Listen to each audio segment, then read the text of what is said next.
Well, hello guys, welcome back. Make plans, make the universe laugh.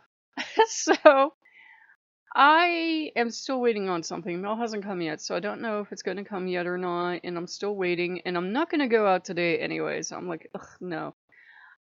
So I'm like, well, I don't know if it's coming or not. I don't have that like little spidey sense that it's coming, so I might as well just make the best of a day where it's rainy and everything, can't go outside anyways.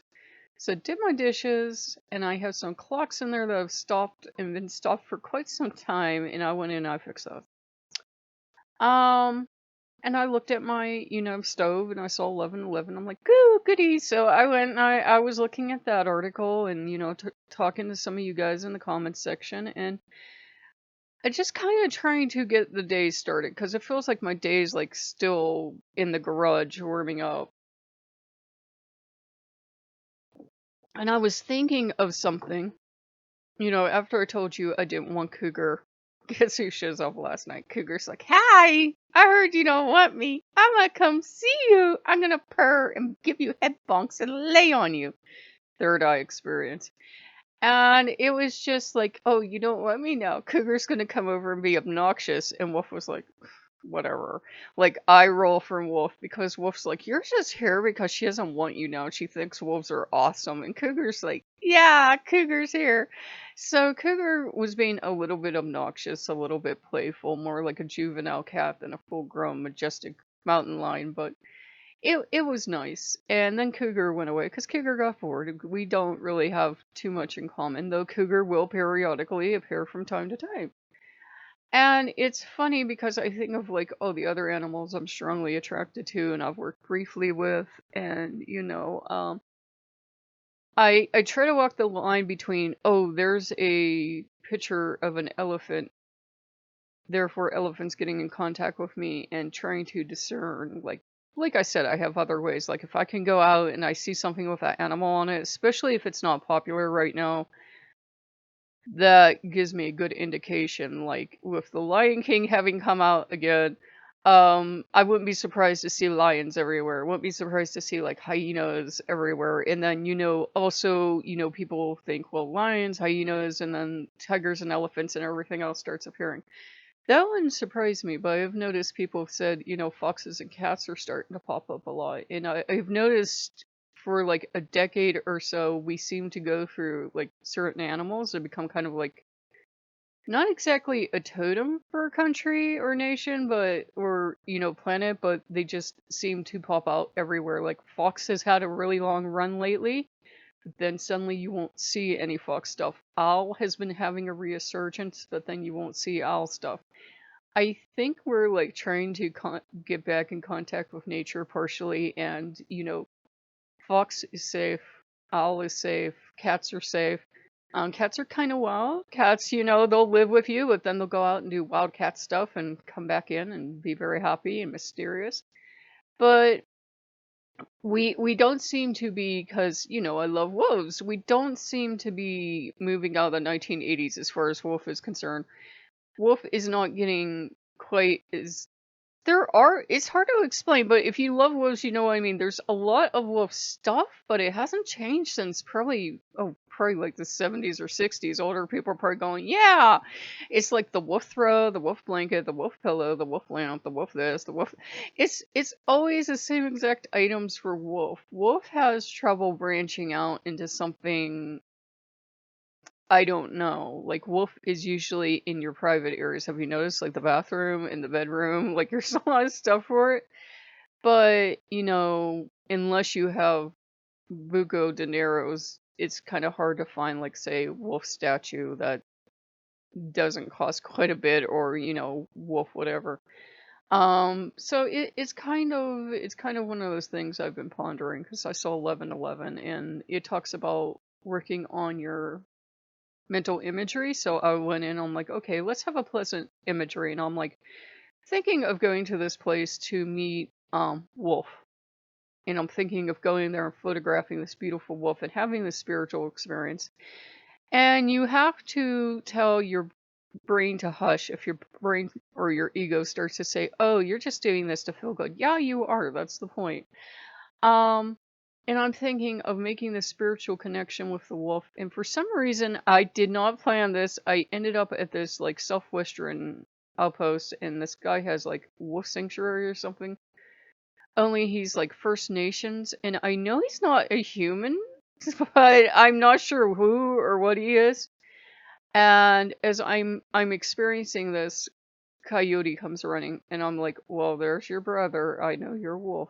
And then of course I got out of the imagination, but Coyote's like running towards me, like, "Hey, cousin, what you doing?" And then Coyote leaps on you, and is like, "I love you so much. I love you so much. I love you so much." And you get this idea from Wolf of two village idiots. Because Wolf's more dignified. Wolf can play and be fun and everything, but Coyote is like the village idiot with all due love and respect. He can be noble and wise for 30 seconds at a time. He's a lot like working with Loki, where they can be noble and wise and serious. They can. But they're usually the fun one. They usually have a brother who's a grouchy old wolf, come to think of it. I heard howls of laughter, and I think we're two grumpy wolves somewhere. But yeah, it was just, we've just been working today. Like, I'm like, well, there's no way for me to get out physically today because I'm not gonna go stand in the rain for a couple hours. Um, if I absolutely had to, I would do it. Trust the universe, trust Loki, whatever. But if I don't have to, I'm starting to learn as I get older. Don't be overly dramatic and make yourself do it and then say, I had to, when you could have just waited 24 hours and went out on a dry day.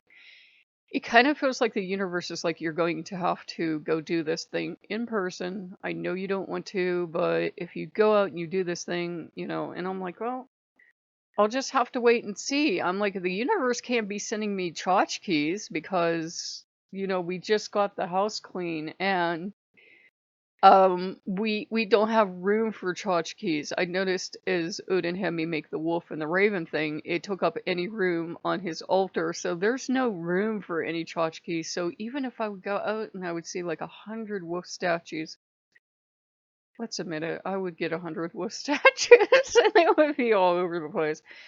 But it's one of those things. It's like I kind of am trying to listen to the universe now, and I'm getting 1111, and that can have a lot of meanings. And for me, I'm almost getting to the point where I'm developing my own meanings, if that makes sense. I'm like, okay, I will pay attention to my thoughts, but I'm also going to pay attention to the fact that I'm still a little annoyed, and I don't want to do this. But if this is where Loki, Odin, the universe is leading human incompetence, I don't know.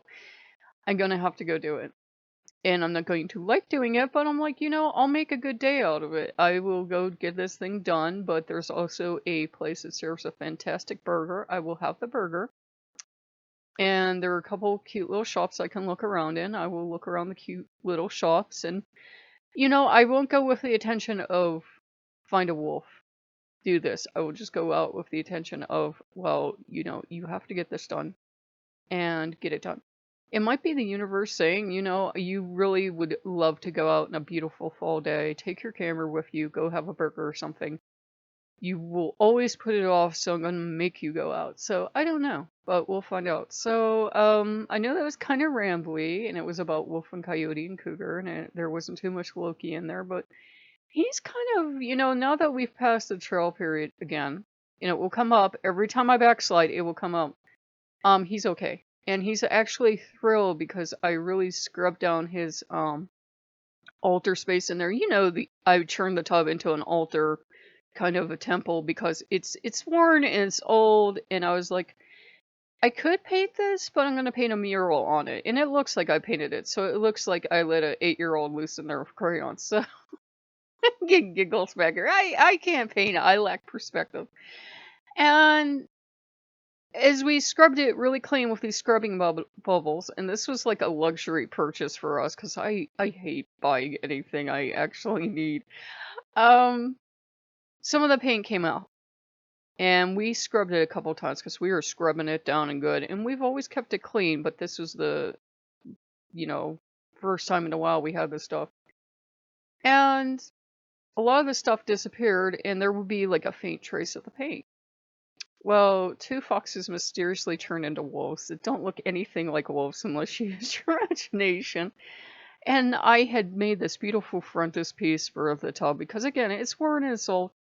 And I had 2 ravens on and a Thor's hammer and everything, and all that had just come right off. I repainted it. So it probably looks tacky. If somebody would come into my house and see my tub, they'd be like, "Oh my God, what's wrong with her? This looks like a toddler did it."